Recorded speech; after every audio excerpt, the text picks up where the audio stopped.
Welcome back, Schnookies. We are moving on to our theme 2 in our unit number 3, and we are looking at the perspectives on propaganda, or propaganda as a vehicle of mass persuasion. The true sense of the word, etymologically, is actually to do with agriculture. If you are growing plants or reproducing new plants, that is what the original word actually stood for. But of course, it takes on a whole new meaning as we are moving toward modern day times on the timeline. So the first time that somebody used it in the realm of communication was the Catholic Church. Pope Gregory XV was really freaked out by the Protestant Reformation, because all of a sudden there was some competition when it came to the church, and therefore he wanted to propagate the Catholic faith. And the idea was to please control the opinions of the people so that they do not go across to the Protestant belief system. The problem with the Pope was that he did not have the means of mass communication. So actually, looking at propaganda, we must really focus our attention on the 20th century and actually the 21st century. World War I is probably the first instance where mass media were around to the point that one could massify messages. Don't worry, I will get to the definition of propaganda a little bit later. For now, the historical orientation on it. So World War I, as I said, the first real efforts to mislead and tear down group morale or influence masses of people in a controlled manner. Not only were the first techniques and tactics and method put forward and tried, also the political scientists and the social scientists started to put their focus on propaganda or messaging, or what the mass media could actually do to people.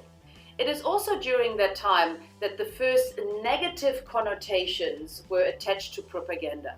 I was just talking about misleading, but yes, people, and especially the elite, started to get a feel for the fact that propaganda are basically just messages that spread lies, that manipulate, that conceal, that try to steer the minds of the masses to fulfill certain ulterior ends. There is this notion of a Machiavellian sender, and you, as one of your outcomes, need to know what that actually means. Machiavelli was actually a writer. He wrote The Prince. It is a very famous book. You can see it here on the slide. And basically, in this book, he describes how to be a political trickster. And how to be a political trickster is to not have any scruples, is to not have any kind of moral considerations in your pursuit of power. Okay, so all you want to do is to obtain and preserve your particular status, and you are not looking left and right, you're not thinking about the consequences. You do what it takes in order to have this powerful position. If you're wondering what unscrupulous means, it means that you have no moral consciousness, that you have no things in your way to get to the top. You're not thinking about others, you're not thinking about consequences. That is somebody who is unscrupulous. What is quite noteworthy as well is that propaganda in history wasn't just used by the elites and wasn't just used by the political parties, but we have ordinary people who started to take on certain propaganda methods and certain propaganda campaigns to maybe revolutionize the state, to maybe overthrow a particular government. However, it was usually the case that the masses did not have the means to massify these messages. Only in the 1960s and 70s, with the advent of copy machines or more user-friendly and more penetrated and diffused media, did we have the chance to actually push forward propaganda messages by these normal people, average people.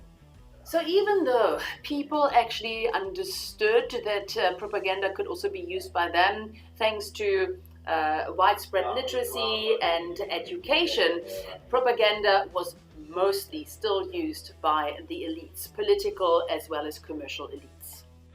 If we're looking at the essential definition of propaganda, we have to look at the Second World War. Hitler, in his book Mein Kampf, which was, by the way, written way before the Second World War, while he was imprisoned, I think it was in 1921, stipulated how propaganda should be handled and how important it is. So he understood what could actually be done. However, he was wrong, guys. Please do not overemphasize or exaggerate what propaganda can do. But basically, in terms of the application, Hitler said, even the most stupid of these towards whom it is directed must understand it. So your messages, your propaganda messages, according to him, must be really simple and really appeal to these basic needs that we have, like self-preservation, procreation, as well as safety and security. The reason why he says that is because these messages have to cater to a majority, maybe also the uneducated majority. In order to make propaganda even more successful under his reign, he decided to burn books. He decided to block out and censor any other type of message that might actually swirl in the international and national spheres. Not only did he have a lot to say about propaganda, he had a proper institute and a proper ministry to take care of propaganda, which was led by Goebbels. Based on some of the things that the Nazis did, there was an Institute for Propaganda Analysis that wanted to find out exactly how the Nazis use and then used later on the propaganda techniques. So in terms of the definition, of course, the Nazis looked at propaganda as the expression of opinions or actions by individuals or groups deliberately designed to influence opinions or actions of other individuals or groups with reference to predetermined ends and through psychological manipulations. It's actually quite a nice definition coming from the Nazis, but of course they had to cover something up. Even though they make reference to the psychological manipulations, I actually feel that it's a very glossy and a very misleading definition that they're using here. The traditional definition is maybe a little bit better in that it also talks about deliberate attempts by individuals or groups who want to control or alter the attitudes of other groups by the use of means, as in the media of communication, with the intention that in any given situation the reaction of those so influenced will be that desired by the propagandist. You can once again see here there isn't much negative connotation in this definition. There aren't these misleading, lying techniques that are stipulated here, but it's a very neutral way of looking at propaganda. Fauconnier's definition is pretty much the same. So please, guys, feel free to actually look at these three and come up with your own definition of propaganda, come up with your own explanation of propaganda, and don't be shy to beg and steal and borrow some of the words and some of the concepts that are being proposed on this slide. To finish off, I think it's quite easy to see, based on the definitions, how propaganda can actually be used for good or for bad purposes. It is not always the Nazi propaganda that we have to remind ourselves of. It can also be a propaganda technique that helps you become healthier. Think of the COVID propaganda that is going around at the moment. It is mass persuasion. That's what it is. It is simply mass persuasion for you to practice social distancing, for you to wear your mask, and for you to be healthy. That's what I'm saying. Mass persuasion and propaganda are the same thing.